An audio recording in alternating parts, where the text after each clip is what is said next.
Hello students. आज हम start करेंगे एक नया चैप्टर क्लास 10th केमिस्ट्री का which is chemical reactions and equations. पहला ही चैप्टर है केमिस्ट्री का। सो केमिकल रिएक्शंस एंड इक्वेशंस, इस चैप्टर को हम पूरा डिटेल में पढ़ेंगे इन वीडियोस में। First, if you had not subscribe the channel, please subscribe. So let's start the chapter. First topic is what basically a chemical reaction is.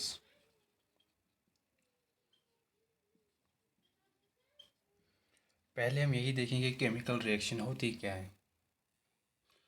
So chemical reaction is basically the transformation of a chemical substance into another chemical substance. किसी chemical substance का change होना, उसका convert होना into किसी और chemical में उसका convert होना, उसी प्रोसेस को कहते हैं केमिकल रिएक्शन। की अगर कोई चीज़ कन्वर्ट या ट्रांसफॉर्म हो गया किसी अदर केमिकल में, और जिस पाथवे से वो उस प्रोडक्ट में कन्वर्ट हुआ वो रिएक्टेंट, उसी पाथवे को हम केमिकल रिएक्शन बोलते हैं। सो केमिकल रिएक्शन क्या है? It is the transformation of the chemical substances into another chemical substance which is known as chemical reactions. For example, अगर हम एग्जांपल के ज़रिए इसको समझने की कोशिश करेंगे, रस्टिंग ऑफ आयरन, जंग जो लगता है आयरन पे, वो क्या है? बेसिकली आयरन कन्वर्ट होता है इनटू रस्ट। आयरन एक रिएक्टेंट था, वो रिएक्ट होके कन्वर्ट हो गया इनटू रस्ट। यानी आयरन एक फॉर्म थी जो ट्रांसफॉर्म हो गया इनटू अनदर केमिकल। वो अनदर केमिकल क्या है? वो रस्ट है। सो ये एक रिएक्शन हो गई, क्या? Rusting of iron. Similarly milk का कन्वर्ट होना इनटू कर्ड, वो भी रिएक्शन ही है। या रेस्पिरेशन, रेस्पिरेशन जो हमारी बॉडी में होती है, हमारी रेस्पिरेशन में होता है क्या है कि ग्लूकोज कन्वर्ट होता है इनटू एटीपी, एनएडीपीएच, यानी ग्लूकोज एक फॉर्म में था, वो कन्वर्ट होता है दूसरे फॉर्म में। और होता क्या है कि प्रोसेस क्या है? बेसिकली केमिकल रिएक्शन होती है। This is a long set of chemical reaction that is going on in our body.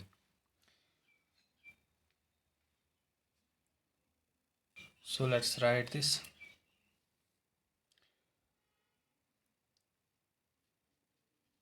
The transformation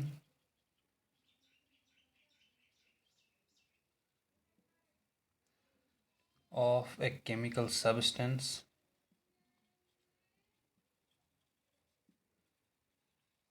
into another chemical substance is known as chemical reaction. For example, rusting of iron, conversion of milk into curd, or respiration. This is chemical reaction. जैसे कि iron convert हुआ rust में, इससे हमें क्या पता चलता है कि जो नया सब्सटेंस बनता है रस्ट, फॉर एग्जांपल यहाँ पे रस्ट बना, वो that is totally different from its reactant. यानी जिस चीज़ से ये नया केमिकल बनता है वो पहले वाले chemical say that is totally different. Different from physically वो डिफरेंट होता है, उसकी प्रॉपर्टीज़ डिफरेंट होती है, लेकिन उसके जो एटम्स हैं वो सेम रहते हैं। फॉर एग्जांपल आयरन, आयरन में भी आयरन के एटम्स है, रस्ट में भी आयरन के एटम्स है। एक अरेंजमेंट ऑफ एटम्स चेंज होता है, एटम्स वही रहते हैं, एलिमेंट वही रहता है, या कोई और ऐड भी हो सकता है, लेकिन बेसिकली जो बेस है वो वही रहता है। इसमें भी आयरन है, इसमें भी आयरन है, इसमें फिर एडिशनल ऑक्सीजन एडिशन ऐड होते हैं, लेकिन आयरन आयरन यहाँ पे भी है। आयरन को मतलब डिस्ट्रॉय नहीं होता है। सो बेसिकली होता क्या है, सिर्फ एटम्स के जो अरेंजमेंट होते हैं, एटम्स के अरेंजमेंट में चेंज होता आता है। So new substance formed is completely different in properties from the original substance. ठीक, but in this chemical change only the rearrangement of atoms take place. उस rearrangement से ही पूरी properties change हो जाती है chemical reaction में. So in a chemical reaction,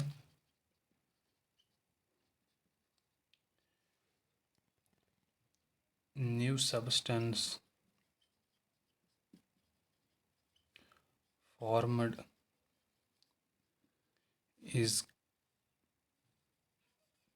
completely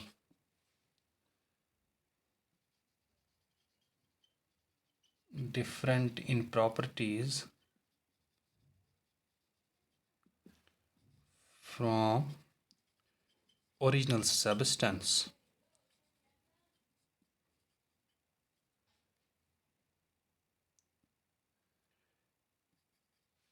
In this change,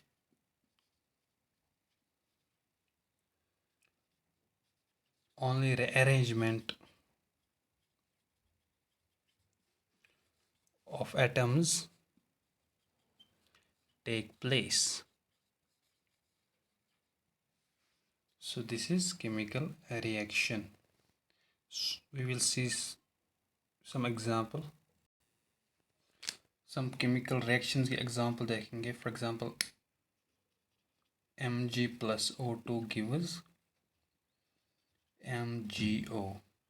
पहले क्या था, Mg था, ये अलग Mg एज एलिमेंट था, ये अलग एलिमेंटरी ऑक्सीजन था, ये कंबाइन होकर बन गया एक नया compound which is MgO. This is totally different from these two. इसको बैलेंस करेंगे. 2 या C+O2. कार्बन अलग फॉर्म है, ऑक्सीजन अलग फॉर्म है, लेकिन रिएक्ट करके एक नया प्रोडक्ट बनता है which is different from these elements. CO2, carbon dioxide. ठीक, this is all about chemical reaction and chemical reaction. Now terms जो केमिकल रिएक्शन में टर्म्स आते हैं, सबसे पहली term that is reactants. What are reactants? Reactants क्या होते हैं? जो केमिकल रिएक्शन में पहले हम ओरिजिनल सब्सटेंस लेते हैं जिनकी हमें रिएक्शन करनी होती है, they are reactants. For example इस रिएक्शन में कार्बन एंड ऑक्सीजन क्या है? रिएक्टेंट्स है. ये ओरिजिनली हम यही एज अ रॉ मटेरियल रहते हैं किसी रिएक्शन के लिए, और जब ये दोनों रिएक्टेंट्स रिएक्ट करेंगे तभी प्रोडक्ट बनेगा. So these are called reactants. और जो रिएक्शन का रिजल्ट का प्रोडक्ट होता है दैट इज़ कॉल्ड प्रोडक्ट. यहाँ पे क्या प्रोडक्ट है? Carbon dioxide. यहाँ पे कौन से रिएक्टेंट्स हैं इस रिएक्शन में? Mg and O2 are reactants. MgO is product. So what is reactant? Reactant is substance which take part in a chemical reaction.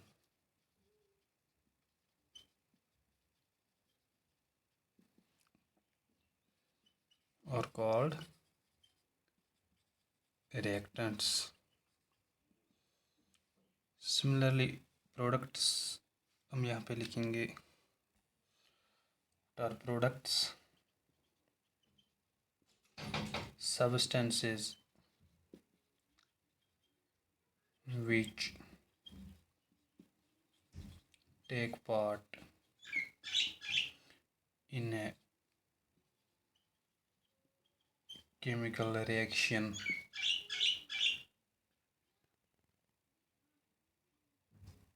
substance which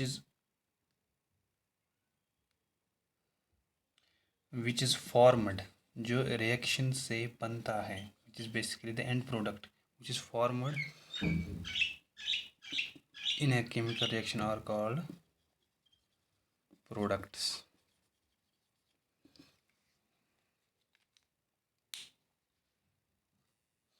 Now our new topic is characteristics of chemical reaction.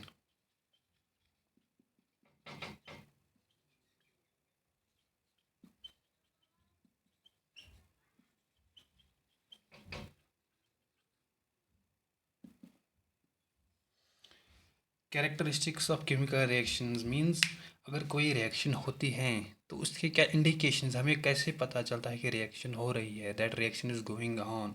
क्या characteristics होते हैं उसके, वही हम इस topic में देखेंगे। First characteristic is we will study evolution of gas.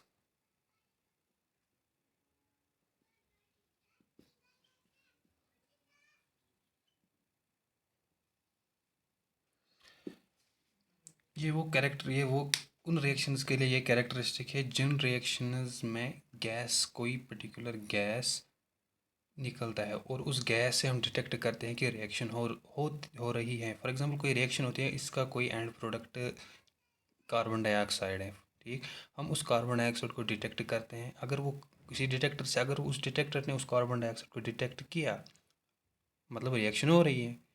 सो वो कार्बन डाइऑक्साइड क्या है? Evolution of gas, that's the characteristic of that reaction. Evolution of gas, those in those reactions,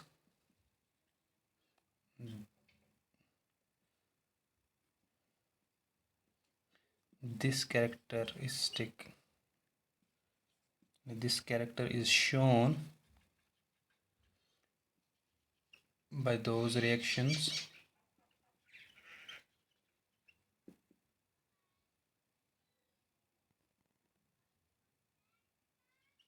which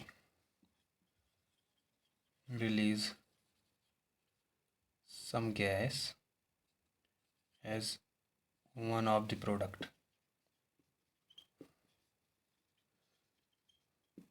For example, zinc और sulphuric acid की reaction में जो products बनते हैं which is zinc sulphate plus H2 gas, यहाँ पे हमें H2 gas evolute होता है, एवोल्व होता है, H2 गैस को हम डिटेक्ट करते हैं। अगर हमें ये H2 गैस यहाँ पे इस रिएक्शन के ज्यूरिंग मिल गया, मतलब हम क्या कंक्लूड करेंगे कि रिएक्शन हो रही है, रिएक्शन फॉरवर्ड की तरफ बढ़ रही है, प्रोडक्ट्स बन रहे हैं। This is the example of evolution of gas type of reaction.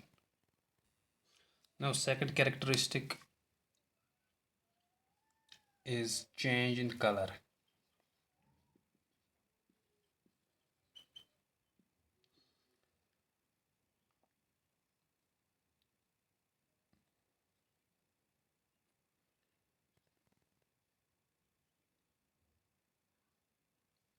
This is the characteristic of those reactions in which color change takes place. जैसे इससे पहले रिएक्शन में हमने देखा कि कोई पर्टिकुलर गैस इवॉल्व होता था जिससे हमें पता चलता कि रिएक्शन हो रही है, रिएक्शन इज टेकिंग प्लेस। इस टाइप में क्या होता है, उस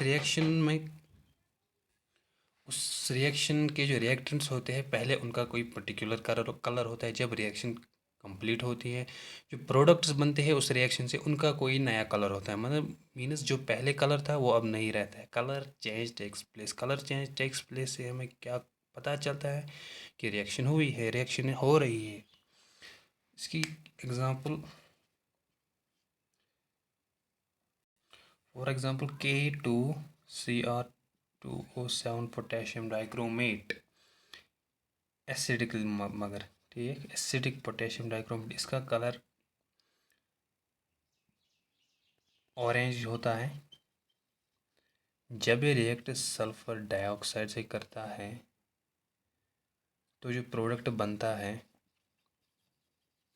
उसका कलर ग्रीन होता है। अगर हम ऐसी रिएक्शन करते हैं और कलर ऑरेंज से चेंज हो गया, मीन्स रिएक्शन हो रही है, फॉरवर्ड की तरफ बढ़ रही है, यानी रिएक्टेंट करे और प्रोडक्ट बन रहे हैं।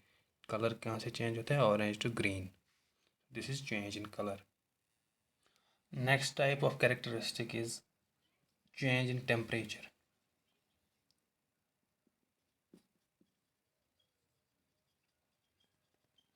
कुछ रिएक्शंस ऐसी भी होते हैं जिनमें टेम्परेचर चेंज होता है।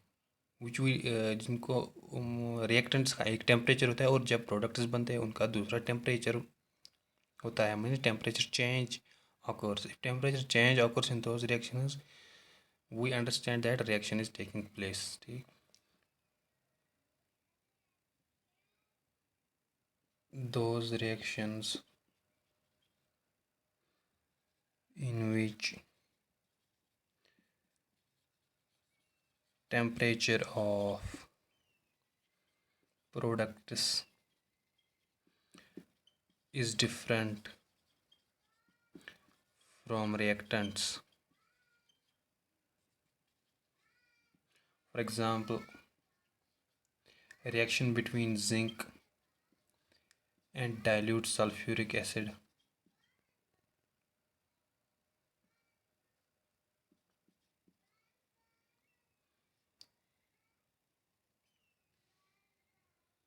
प्रोडक्ट में इसका जो प्रोडक्ट बनता है उसका टेम्परेचर ज़्यादा होता है इसके रिएक्टेंट्स से। फॉर एग्जांपल अगर इसके रिएक्टेंट्स का टेम्परेचर से फॉर एग्जांपल 20 डिग्री है, इसके प्रोडक्ट्स का टेम्परेचर 20 डिग्री सम प्लस एक्स डिग्री होगा, यानी रिएक्टेंट से ज़्यादा इसके प्रोडक्ट्स का टेम्परेचर होगा। अगर हमें कोई भी प्रोडक्ट मिला अगर और उसका टेम्परेचर ज़्यादा है इसके रिएक्टेंट से, हमें समझ आ जाएगा कि रिएक्शन प्रोसीड हो रही है। This is change in temperature. Next type of characteristic, formation of precipitate.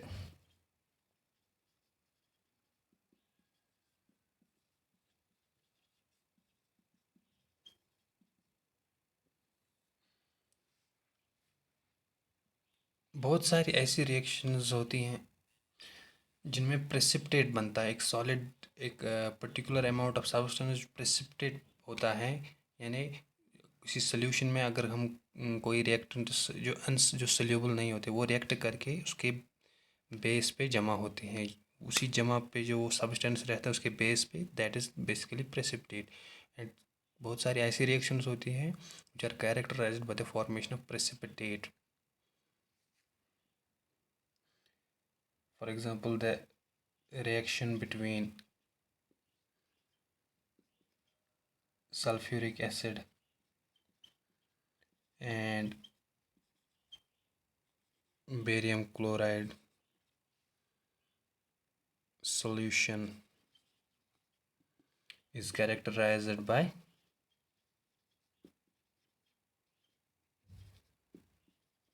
formation of white precipitate.